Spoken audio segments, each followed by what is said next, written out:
Hi, my name is Sheila Baines, and I'm today's presenter for the 2013 FITC. I will be presenting information on how infographics can be used to increase student engagement and achievement, and also how I've used them as an assessment tool with my students this year. In my presentation, I have included examples of the ones that I have used with my students, and I'm also going to provide you with a variety of resources that offer possibilities for you to use these tools with your students as well. I currently teach 7th grade special education students, and I'm always looking for new ways and new ideas, as we all are, to increase their engagement. And I found that these are very engaging and enticing to the students, both working with them, ones that have already been created, and creating new ones themselves. So to start my presentation, I have included as an introduction a short video that was from the Educational Technology website, and it was presented by Kathy Chirac, and it's going to give you some background knowledge.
Infographics to my students, I started with a few high-interest topics that I knew that they could connect to and experience some success before we dove into more bigger projects.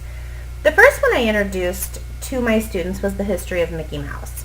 So we all know this beloved character, and this timeline illustrates how long he's been around. It also helped my students to make connections to the history. Some of the skills that were addressed using this infographic were how to verify information, how to locate information, chronological order, sequencing. So we worked through this infographic together, of course discovering up here how 1928 is when the character came about. Then we kind of worked through all of the years because he has quite a history, as you can see.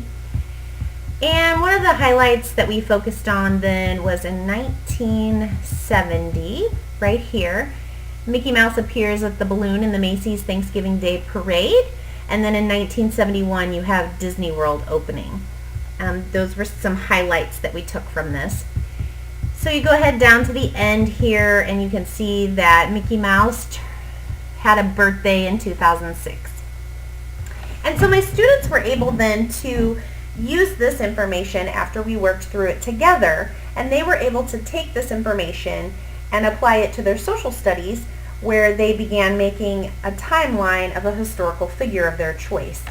So the students then we're able to make the connection to this infographic that we worked through together, kind of see how the layout was designed and so forth. This was a very useful one to start with, and as you can see, there are a whole lot of other options on this website also.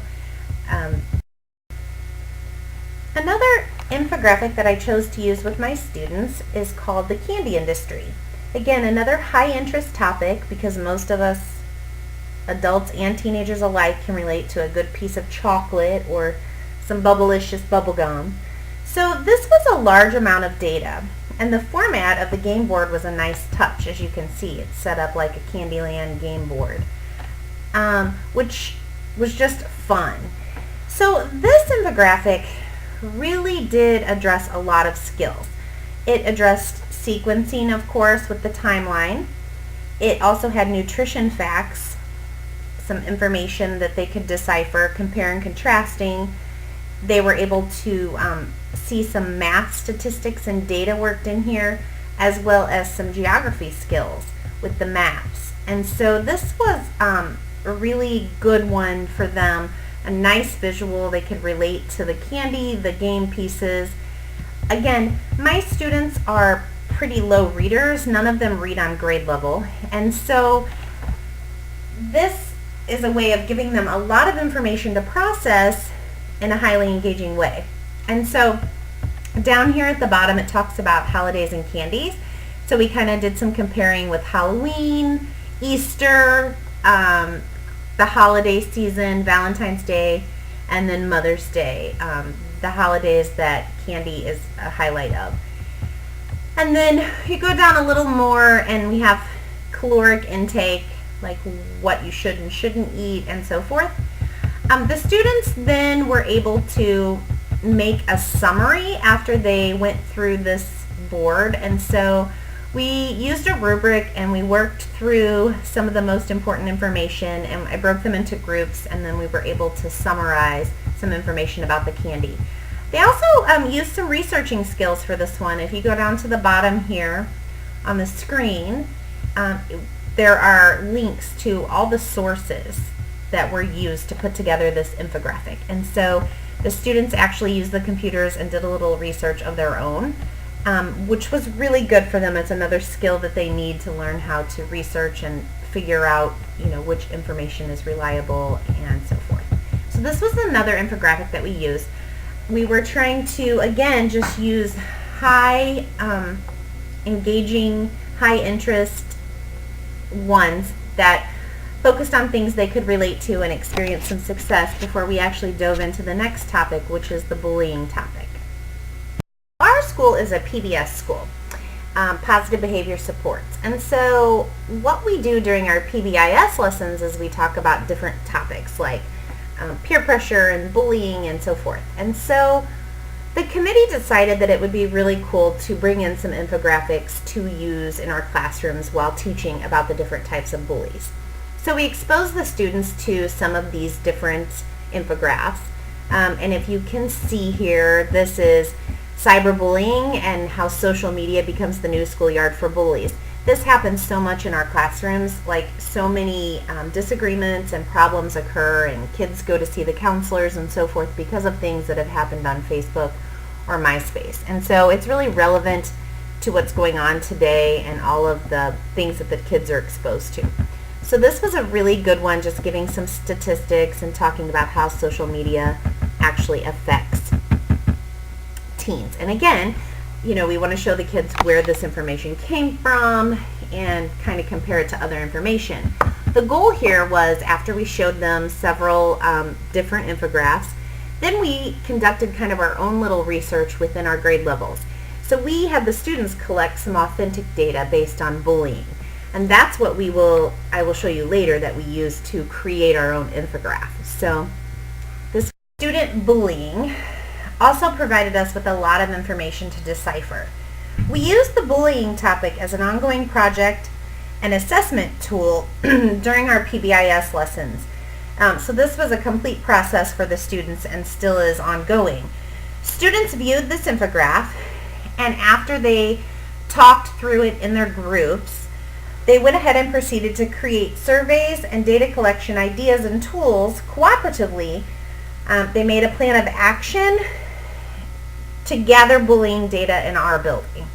And so based on the 2 bullying infographics that they worked with and some of the statistics that they were given, the students then proceeded to make a plan of their own to figure out the bullying problem in our school.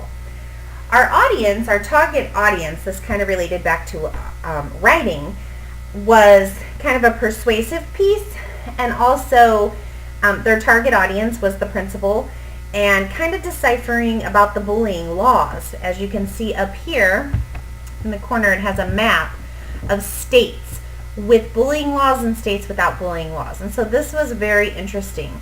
Over here, were states to live for bullying, and so forth.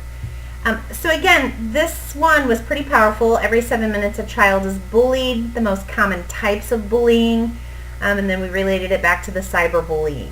And so the students then revised, they wrote summaries based on the infographics that we were providing for them, and they responded to the infographics. What do you think? Do you think this is true? How do you think it affects them? And so there was a lot of writing involved in this too. And surprisingly, students who are very unlikely to write very much really responded, pretty positively to these infographics, which tells us a lot and gave us a lot of information on, just in itself about how big of a problem bullying is, even in schools like mine where, we try to prevent and have lots of things in place to help support students. So this is where the project began. Once the students started collecting the data, then after the data was processed and analyzed and so forth, we began the next step, which was choosing one of the websites to put our information into. Again, this is still an ongoing process, but I'm going to show you what the students have compiled and started so far. Oh, this works just a little bit. So it's really fun and easy and very engaging for the kids. They really like to navigate through this website. Again, and at the end I'm going to show you several other websites that you can choose from, but we chose this one and we're very happy with it. So up here is where you save, you can upgrade, and so forth. Again, this one's taking just a minute to load, but you'll be able to kind of see what we've done. So over here it has select a theme, change your mood, edit info. So since this one is already started, I'm just going to go through and kind of show you. And this is like your toolbar. So we have, we titled it Hake Middle School Bullying Data. We also, down here you can see we created a little chart that said where does the bullying take place. And so the students were going to complete this: hallway, bathrooms, classroom, cafe. And then we go a little further down, and I'm going to edit this too because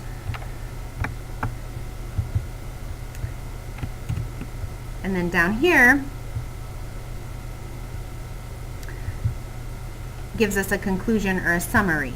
And so all together, and this project is still in process, so it's not completed, but you can have multiple people go in and edit it. You can have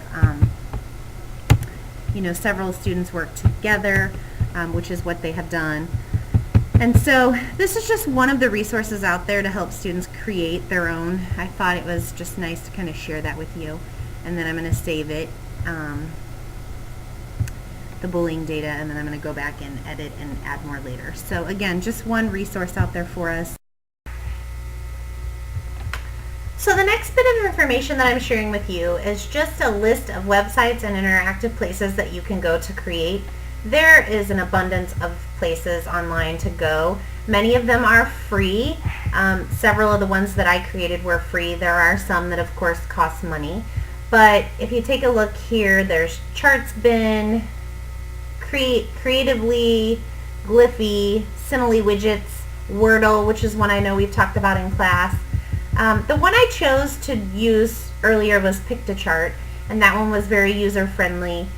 Visualize Me was also another creative one that the students really enjoyed. So I hope that you can take some time to visit these and that you find them as useful as I have with helping my students process information, write summaries, and just absorb a lot of information that in a much more worldly way than just reading it from a text.